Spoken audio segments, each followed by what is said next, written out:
Selanjutnya kita masuk ke sesi yang kedua.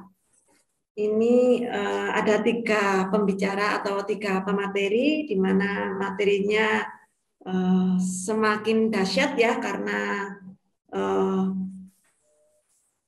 mungkin lebih banyak apa yang harus kita lakukan atau bagaimana kita melakukan relaksasi dan lain sebagainya. Saya persilahkan untuk materi yang Sebentar, selanjutnya. Mbak Iin. Ini mengingatkan juga, saya selaku host untuk teman-teman, jangan lupa menunaikan kewajiban, termasuk juga ini moderator, Mbak Iin. Kasihan. Nanti saya bantu gawangi ya. Dan jangan lupa juga teman-teman, link form presensi dan juga syarat untuk mendapatkan e-sertifikat SKP sudah sering saya copas di chat Zoom. Mau rajin-rajin manjat ya. Oke, monggo saya persilakan Mas Ferdi ada ya. Dokter Ferdi ada. Halo, selamat siang. Selamat siang. Selamat siang, Mas. Boleh. Aku sekalian gantiin sebentar Dokter Iin sembari beliau menunaikan ibadahnya dulu. Ya, sholatnya dulu. Nanti kalau sudah selesai, kembali aku serah terimakan. Mas Ferdi, monggo untuk ini mau operate sendiri atau Mas Bobi aja. Oke, silakan. Assalamualaikum warahmatullahi wabarakatuh. Mungkin saya jadi pembicara pertama dari sesi kedua ini tidak terlalu ngejelimet seperti yang sebelum-sebelumnya. Saya hanya menjelaskan gimana jangan sampai kita seorang dokter, tapi kita tidak bisa menjadi dokter untuk diri sendiri dengan tidak memperbaiki diri sendiri. Makanya saya memperkenalkan tentang ketofastosis itu sendiri dan bagaimana mengenal apa sih relaxing. Slide Mas Budi. Apa itu ketofastosis? Mungkin dari studi udah dibahas tentang ketofastosis oleh Dr. Eka, oleh Dr. Piprim, oleh Dr. Azharul. Apa sih, kenapa mesti ketofastosis gitu?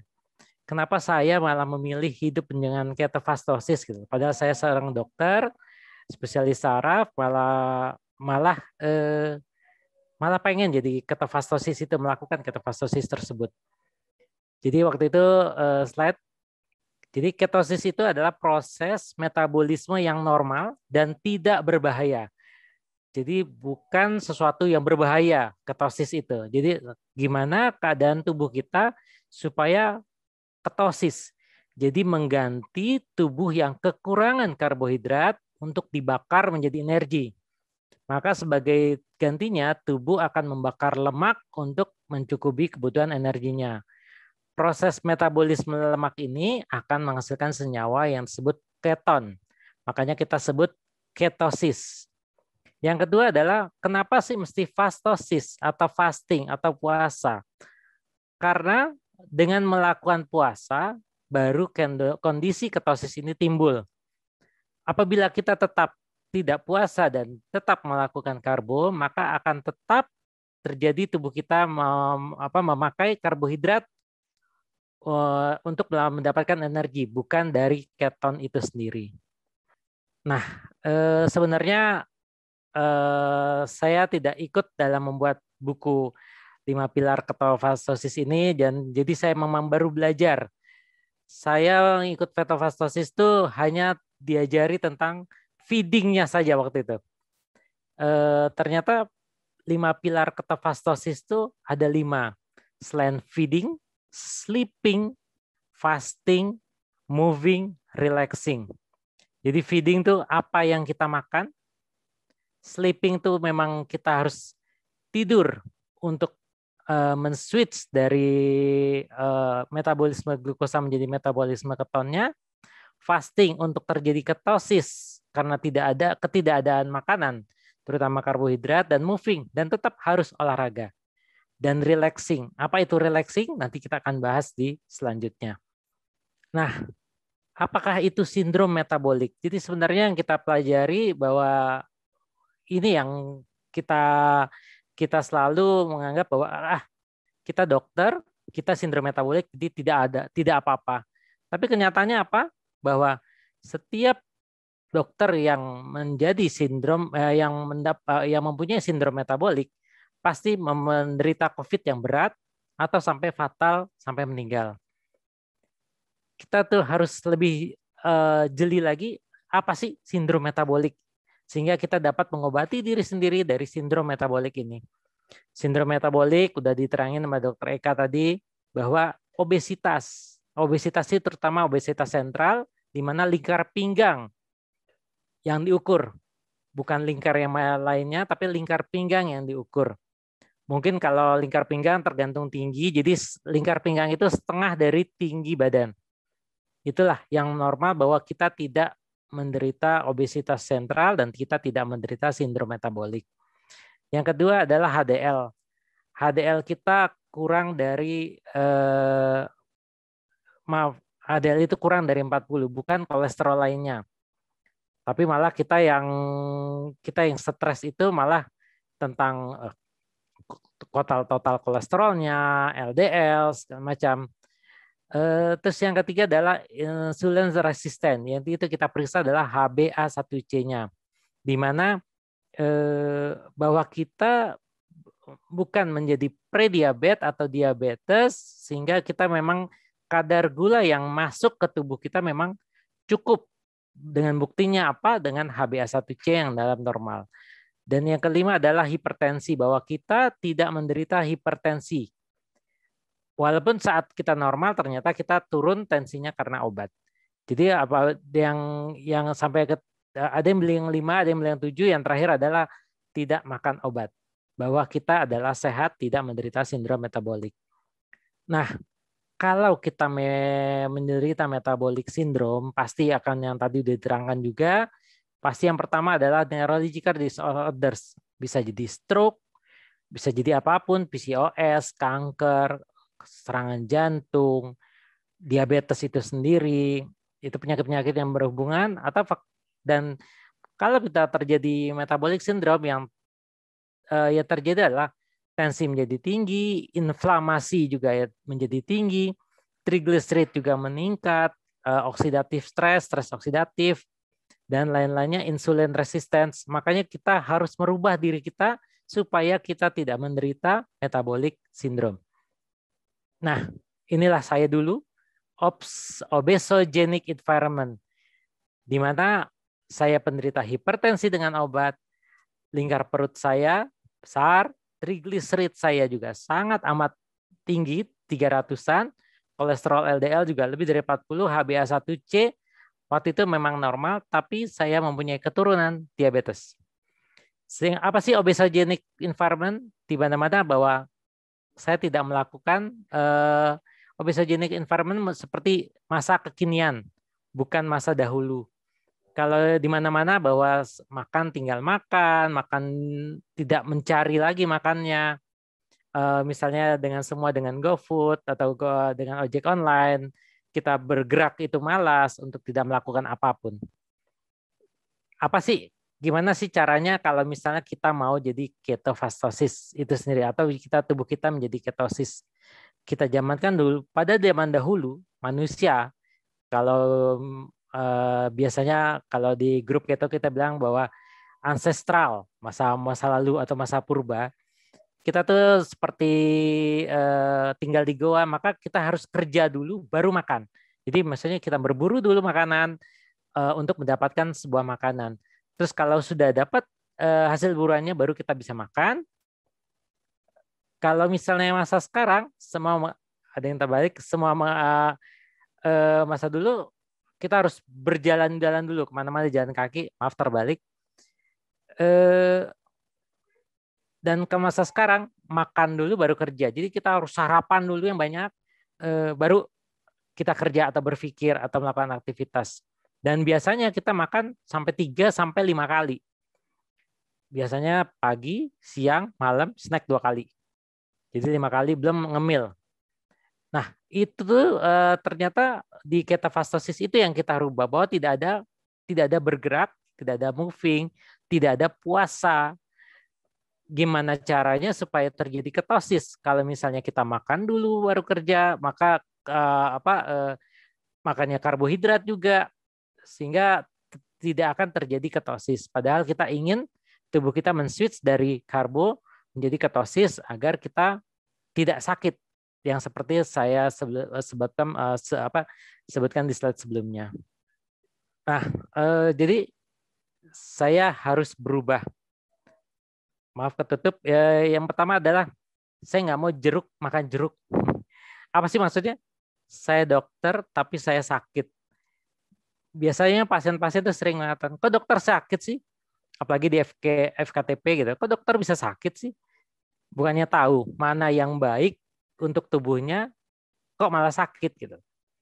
Makanya malah dipertanyakan kenapa kok dokter-dokter yang kena COVID malah sampai bisa meninggal gitu. Apa sih yang harus dilakukan? Nah, kita harus mengobati diri sendiri agar kita bukan menjadi komorbid dari COVID itu sendiri. Ini kalau bicara COVID, tapi kan karena saya stroke, jangan sampai saya stroke. Soalnya waktu saya residen, saya baru masuk spesialis saraf, saya dites kebetulan ada penelitian senior untuk bahwa saya akan menjadi prediksi stroke-nya itu 5 tahun atau 10 tahun yang akan datang, kemungkinan dari prediksi dari sindrom metabolik tadi. Ternyata malah saya diperkirakan lebih cepat dari 5 tahun karena saya menderita sindrom metabolik tadi. Terus juga kenapa saya harus berubah, bahwa saya harus sembuh dari sindrom metabolik ini? Karena saya dengar ada surat Al-Quran, As-Saff ayat 2 dan 3 bahwa amat besar kamu mengatakan apa yang tidak kamu kerjakan. Jadi kita bisa menasihati pasien bahwa, Bu, jangan makan ini, jangan makan ini. Sementara kita tetap makan, kita tetap melakukan. Seperti pasien stroke, misalnya kita mengatakan bahwa jangan merokok ya Pak, jangan merokok ya Bu, misalnya. Tapi kita sendiri merokok. Itu yang menjadi beban buat saya harus berubah, saya harus melakukan yang terbaik buat diri saya sendiri, baru bisa saya menasihatkan pada orang lain. 5 pilar ketofastosis tadi, feeding, fasting, sleeping, moving, relaxing. Udah nah, yang kita bahas adalah tentang apa sih itu relaxing. Dari feeding. Pertama-tama saya belajar ketofastosis. Sebenarnya dari pembicara sebelumnya mengatakan, saya mesti bagaimana supaya berubah untuk menjadi ketofastosis. Itu terjadi kejadian 5 tahun yang lalu. Gampang kok, tuh makanannya. Semuanya makanan keto. Kecuali nasinya. Kalau misalnya ke restoran Padang. Jadi kan biasanya kalau untuk suatu diet atau suatu apa, kita pasti berpikir gimana caranya ya. Pastikan kita, wah mesti makan ini, mesti makan itu, nggak boleh makan ini. Nah ini gampang banget kalau di Bukit Tinggi ya, kebetulan makan masakan aja Bukit Tinggi. Kamu ke restoran Padang, di Bukit Tinggi tidak ada restoran Padang, tapi adanya restoran misalnya Simpang Raya atau restoran sederhana. Makan itu semua yang disajikan, tapi tanpa nasi. Terus buah-buahan gimana? Kan buah-buahan itu manis. Ya, kita makan hanya jus buah alpukat tanpa gula dan tanpa susu, karena gula dan susu manis. Oh ya udah. Kenapa sih? Biar tubuh menjadi ketosis, katanya. Ya dia baru mengatakan bahwa kenapa kita kenapa kita harus tubuh kita menjadi ketosis? Nah, katanya mau berubah dari sindrom metabolik supaya nggak kena stroke. Ya nggak taunya sampai sekarang itu juga menjadi komorbid untuk memperberat COVID. Nah, tadi udah dibahas juga beda antara ketosis sama ketoasidosis. Jadi ketosis itu malah menyehatkan jantung, meningkatkan sensitivitas insulin, mengurangi kita jadi diabetes tipe 2, gula darah juga kita rendah.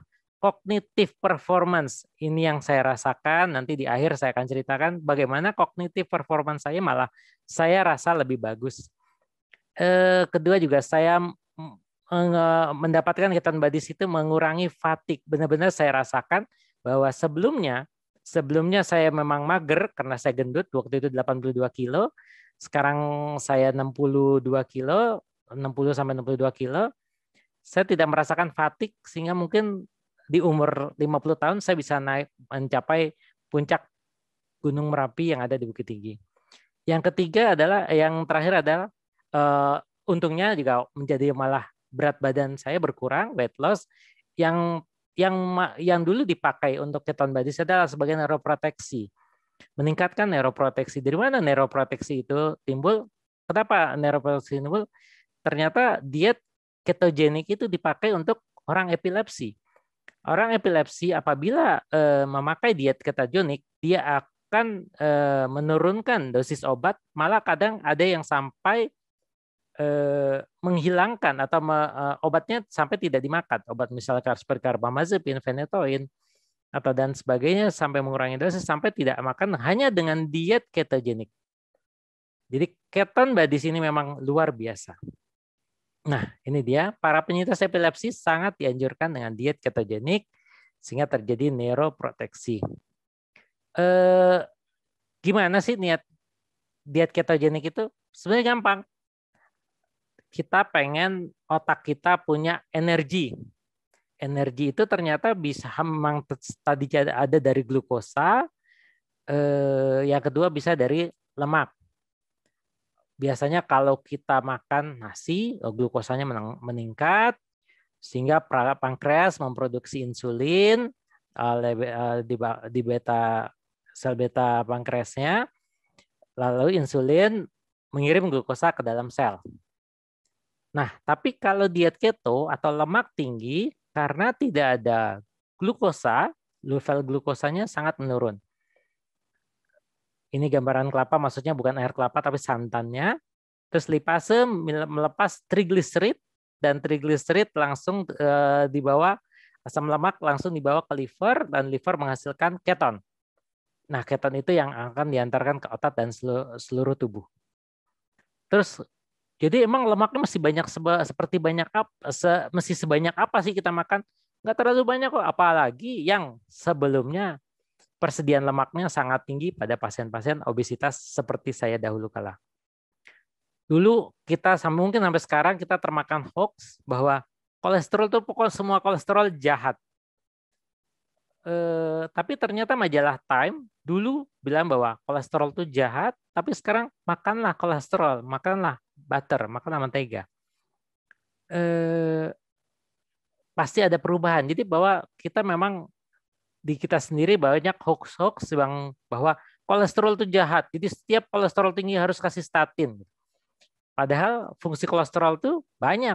Mungkin tadi seperti pas tanya jawab pada sesi pertama udah dijelaskan sama Dr. Eka tentang pentingnya kolesterol di dalam tubuh kita sendiri. Makanya hati selalu merubah membentuk kolesterol itu sendiri. Terus juga biasanya kalau FPTKP bahwa aduh pegel-pegel di leher gitu ya. Nah, ini kolesterol saya naik nih. Saya butuh obat statin, Dok. Jadi tetap harus harus dikasih kolesterol saya turun baru saya aman gitu. Terus juga hoaxing itu bahwa total kolesterol gitu, bahwa total kolesterol pasti jadi stroke gitu. Padahal penyebab stroke itu yang pertama adalah apa? Gula, yang kedua adalah hipertensi. Dan yang tadi ada dibahas tentang LDL. LDL itu yang ternyata yang jahat itu small dense LDL, bukan jenis lipid lainnya. Bukan lipoprotein lainnya. Nah, ini kalau karena saya spesialis saraf, pasti kita akan bicara stroke. Nah, kan ini kolesterol itu akan membuat aterosklerosis, akan menjadi trombus, pasti akan menjadi stroke. Malah bahaya, Dok, kenapa kita mesti makan lemak, segala macam. Wah, inilah hoax-hoax yang yang menjadi tren. Bahwa lemak adalah penyebab segalanya, aterosklerosis penyebabnya dari lemak, trombus juga karena penyebabnya lemak. Lanjut, ternyata ini adalah hoax, bukan berita sebenarnya. Nah, ini dia. Apa sih small dense LDL? Mungkin bisa kita gambarkan bahwa small dense LDL apabila masuk ke dalam sel kulit baru oleh sistem inflamasi, oleh makrofag menjadi foam cell, baru menjadi aterom. Apa sih small dense LDL? LDL yang kecil ukurannya, yang teroksidasi. Mungkin bisa kalau mengikuti dokter Pripim Instagramnya bisa lebih jelas di sana. Dan bukan kolesterol yang lainnya. Terus kalau misalnya itu small dense LDL walaupun tinggi, tapi apabila tidak terjadi disfungsi endotel maka kita akan aman. Bukan kita takutkan akan stroke segala macam. Nah, apa penyebab disfungsi endotel jadi sebenarnya? Balik-balik lagi adalah karena diabetes dan karena hipertensi. Jadi kalau misalnya diabetesnya tidak ada, hipertensinya juga stabil, maka disfungsi endotelnya baik, maka small dense LDL itu juga aman. Nah, mungkin kita kalau misalnya aman sama sekali, kita tidak tahu masa lalu kita seperti apa, seperti makan apa, apakah sudah terjadi disfungsi endotel atau belum. Nah, yang kedua adalah fasting atau puasa. Puasanya itu puasa intermittent, ada yang bilang puasa medis, ya memang bukan seperti puasa Ramadan atau puasa lainnya. Puasanya itu hanya puasa makan. Hajian boleh minum. Ya, membuat tubuh mau membuat benda keton dan memakai benda keton atau keton badis karena fakir atau miskin karbohidrat. Itulah gunanya puasa, sehingga jadi, nggak ada apa-apa nih. Apa aja nih mesti kita makan nih. Tubuh jadi belajar untuk memakai keton yang ada di tubuhnya untuk memakai menjadi energi, tidak lagi memakai karbohidrat. Memang yang kita lagi tren sekarang kan COVID harus cepat supaya tidak terjadi cytokine syndrome. Makanya yang saya anjurkan dari sekarang bukan yang sekarang ini. Sekarang sebelum dokter kena COVID, adakah sindrom metabolik pada diri dokter, sehingga dokter-dokter sendiri dapat merubah atau mengobati diri sendiri untuk supaya tidak terjadi sindrom metabolik pada dirinya. Nah, olahraga juga kita tidak boleh olahraga yang ekstrim. Maksudnya olahraga cukup bisa jalan, cukup bisa gym juga masalah, tapi jangan yang selalu ekstrim karena kalau misalnya nanti pas relaksasi moving harus tapi tidak boleh berlebihan. Sleeping, nah ini dia slogannya Dr. Piprim bahwa apapun kalau sakit kita harus tidur. Apa sih manfaat tidur? Kenapa harus tidur? Yuk kita bahas, lanjut lagi. Nah, relaxing. Relaxing itu adalah menghindari stres dan mengatasi stres itu sendiri. Kalau saya sebagai dokter saraf, maka ada 3 komponen yang akan terlibat dalam sistem ini. Saraf otonom, HPA aksis, dan RAAS atau renin, angiotensin, aldosteron system. Saraf otonom atau fight, parasimpatis atau rest atau digest atau rem. Yang kemarin tadi udah bilang gas rem gitu ya.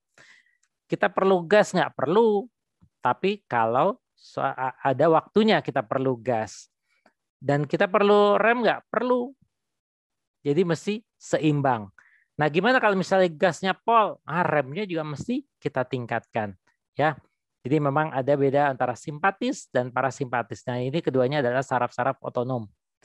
Yang dua-duanya yang mengatur adalah otak untuk mengatur simpatis atau parasimpatis.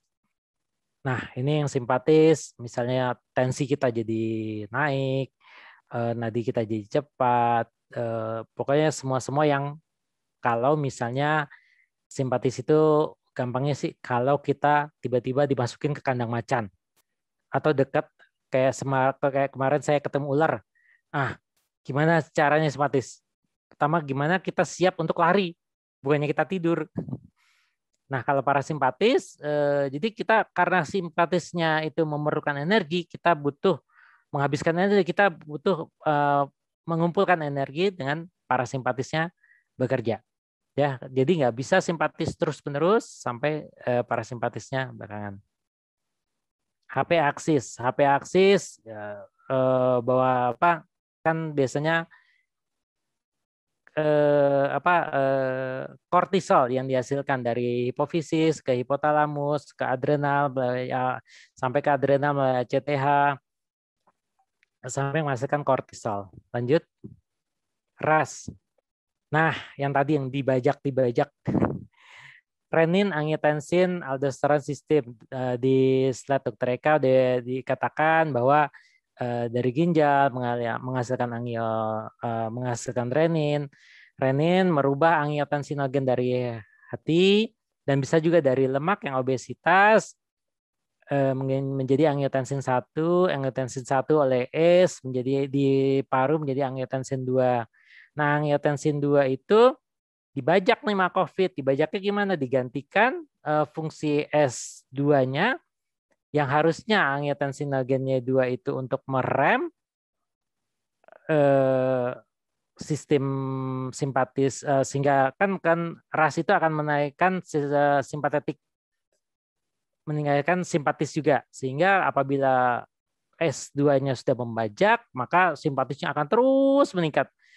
Tidak ada yang menjaganya. Jadi tetap jadi kayak truk, gasnya pol, tidak ada rem. Sebenarnya kita butuh S2 untuk menghasilkan angiotensin 2 untuk angiotensin 1 sampai 7 untuk mengerem dari RAS yang terjadi. Tapi karena sudah dibajak oleh COVID, maka tetap simpatisnya akan naik terus. Relaxing, nah kita tuh kalau relax lawannya stres. Nah jangan sampai kita stres. Stres tuh ada fisiologi sendiri, ada karena kita di tubuh kita sudah terjadi fisiologis. Ya ini hipertensi, diabetes, inflamasi atau sindrom metabolik itu sendiri. Atau stres psikologis, ya depresi, anxiety atau kecemasan yang berlebihan. Jadi memang kita kadang-kadang kita takut sendiri, kita misalnya mau masuk ruang COVID, kita harus pakai APD, kita takut, kita cemas bahwa tubuh kita kuat apabila kita terkena COVID, apakah prokes kita kuat untuk jangan sampai COVID masuk ke saluran nafas kita. Ya caranya gimana nih buat stres psikologis ya? Paling pasrah, jangan pada sang pencipta akan takdir yang kita dapat. Terus yang kedua adalah jangan membuat kita tambah baper.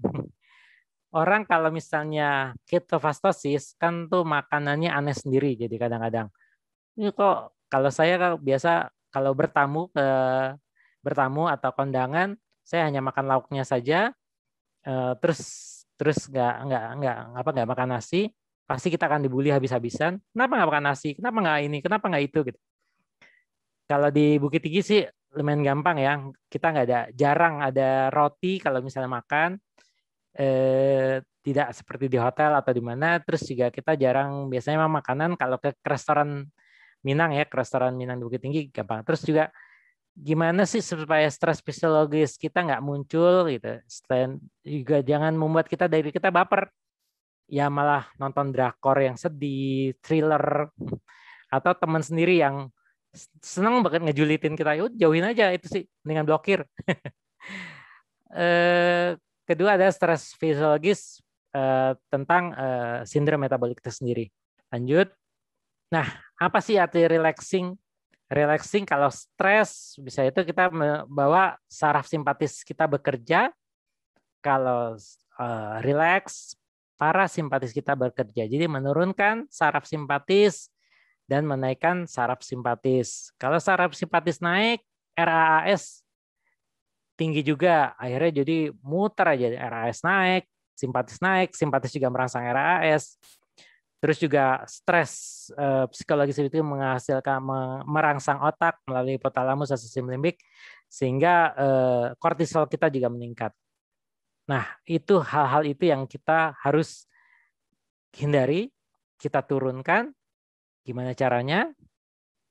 Nah, pertama adalah feeding. Kenapa sih kita mesti ketosis?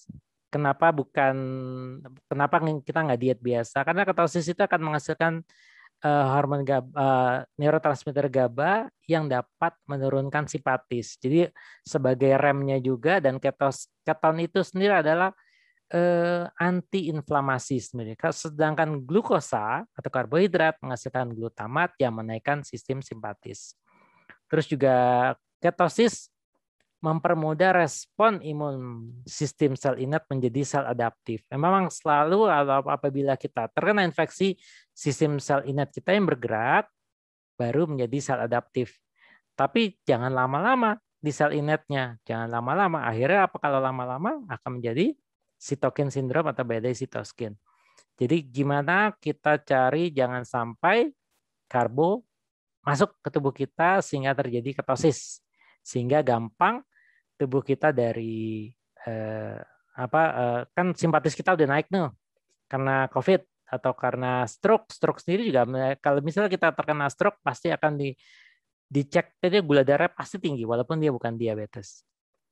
Nah, juga untuk yang kedua adalah relaxing pada fasting. Gimana relaxing itu maksudnya gimana parasimpatis kita bekerja kan?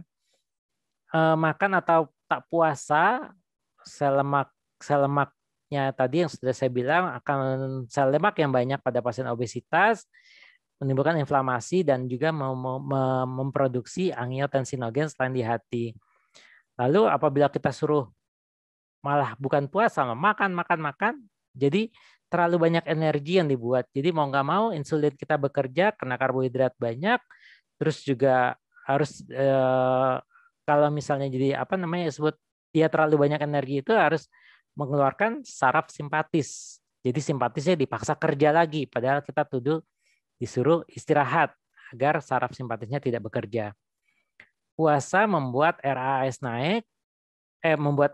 tak naik, yang mana saat COVID S2 tak bekerja karena dibajak. Jadi emang tadi masalah pembajakan S2 sehingga sistem RAS naik, renin angiotensin 2-nya naik, itu yang sebenarnya yang membuat simpatis kita bekerja terlalu banyak, sehingga dengan puasa RAS itu kita bisa kurangi. Tidur. Kortisol kita tuh turun, jadi pada malam hari kortisol kita pasti akan turun. Jadi kortisol tuh naik pada saat pagi hari sampai pukul 3, makanya kita disuruh tidur tuh pada malam hari sehingga parasimpatis kita akan bekerja optimal di saat kita tidur. Tapi apabila kita terkena COVID atau terkena infeksi atau terkena penyakit apapun, kita ingin parasimpatis kita lebih optimal bekerja dan simpatis kita diturunkan seturun-turunnya, makanya kita di relaxingnya pada sleeping diperbanyak. Seperti ya mungkin ada ayat Quran Al-Furqan ayat 7, dialah yang menjadikan untukmu malam sebagai pakaian dan tidur untuk istirahat, dan dia menjadikan siang untuk bangun berusaha. Jadi memang kita harus bekerja tuh di siang hari dan tidur di malam hari. Dan ya tidur itu harus. Jadi emang benar kata Roma Irama mungkin, begadang jangan begadang. Jadi ada yang pertama adalah kalau misalnya itu adalah merem. Mungkin ada istilah kalau kena COVID tinggal merem sama mingkem, istilah dokter Pripim. Nah inilah meremnya itu ya, di relaxing pada sleeping. Ini hubungan antara ketiga hal tadi tentang simpatis, parasimpatis dengan RAS sama dengan HPA aksis.